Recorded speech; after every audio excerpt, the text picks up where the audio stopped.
I arrived alone at the bus terminal, heading to a quiet barrio in Negros Occidental, a province in the Philippines.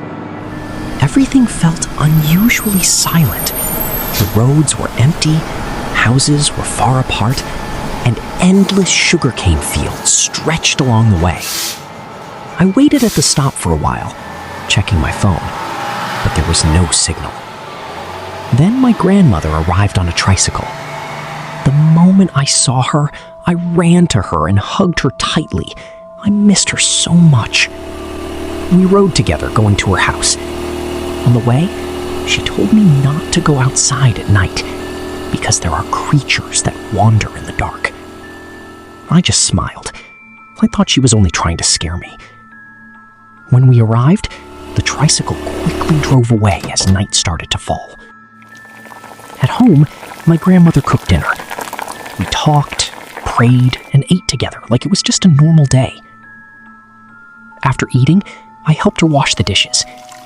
That's when I brought it up, the stories about creatures lurking at night.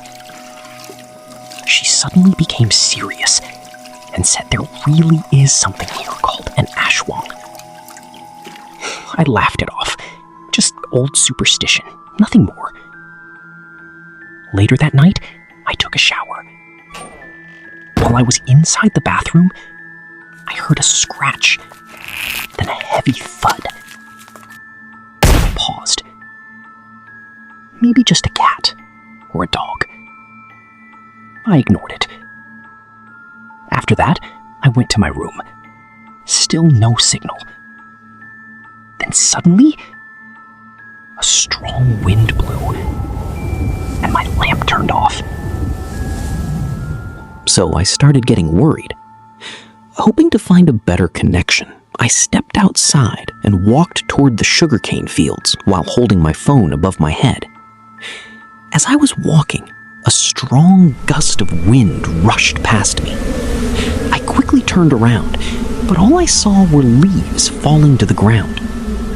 Trying not to think too much about it, I continued walking. A few moments later, I spotted a tree not far away. I thought that if I climbed it, I might finally get some signal. As I made my way toward the tree, I noticed a large bird flying above me. At first, I ignored it. But after a while, I realized it seemed to be following me. I could see its shadow moving across the ground wherever I went. Feeling uneasy, I climbed the tree anyway. From the top, I could see my grandmother's house in the distance and the vast sugarcane field stretching into the darkness. I checked my phone again. Still no signal. That's when I noticed the bird staring directly at me. Without warning, it flew down and landed somewhere in the sugarcane field. I froze. The bird looked enormous. It was almost the size of a human. Curious and confused, I tried to get a closer look. Then, something happened that I'll never forget. The bird's body began to twist and change. Right before my eyes, it transformed into a terrifying old woman-like creature. My heart nearly stopped. The creature let out a frightening growl and charged toward the tree. It started climbing. Panic took over. I knew I couldn't stay there. Without thinking, I jumped. I hit the ground hard, leaving bruises on my body and dirt all over my clothes. Ignoring the pain, I ran. I ran as fast as I could. Halfway back, I realized I had left my phone in the tree. But there was no turning back. My only goal was to reach the house. As I sprinted through the darkness, I could hear the creature getting closer. It was unbelievably fast. Then, without warning, the creature suddenly appeared at the edge of the sugarcane field, right behind me. No matter how hard I ran, it kept gaining on me. Finally, I reached my grandmother's house. I rushed inside and slammed the door shut. My grandmother immediately locked it. I was shaking with fear. She looked worried and asked why my clothes were dirty and why I was breathing so heavily.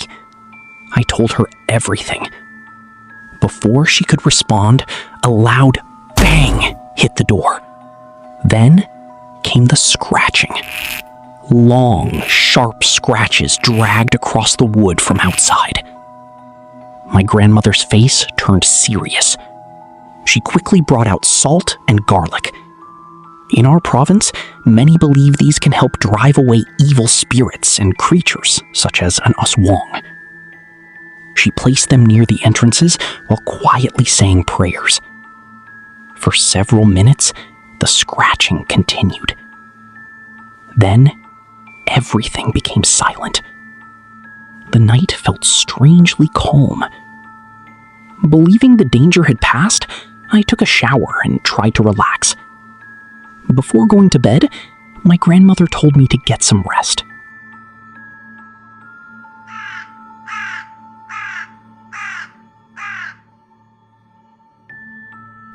The next morning, we opened the door and stepped outside. There, carved into the wood, were deep scratch marks. My grandmother looked at me and said, "Thank God it wasn't able to reach you that night." Relieved, I hugged her tightly. Years have passed since that terrifying night at my grandmother's house. I am now a website developer working for a company in the Philippines. Ever since that encounter, I have made it a habit never to stay out too late at night. As soon as my shift ends, I head straight home. After clocking out from work, I got into my car and began the drive home. The roads were quiet, and darkness had already settled outside. Every time I go home, part of my route passes by long stretches of sugarcane fields. I have driven through this road countless times before, but every time I pass those fields at night, the memories return. I remember the fear I felt as I ran through the darkness years ago. The feeling that something was following me. The feeling of desperately trying to make it home. Even after all these years, I can still remember that night as if it happened yesterday. As I continued driving, I tightened my grip on the steering wheel and kept my eyes fixed on the road ahead. Some memories never fade. Some fears never truly leave. Because sometimes the things waiting in the darkness are still there.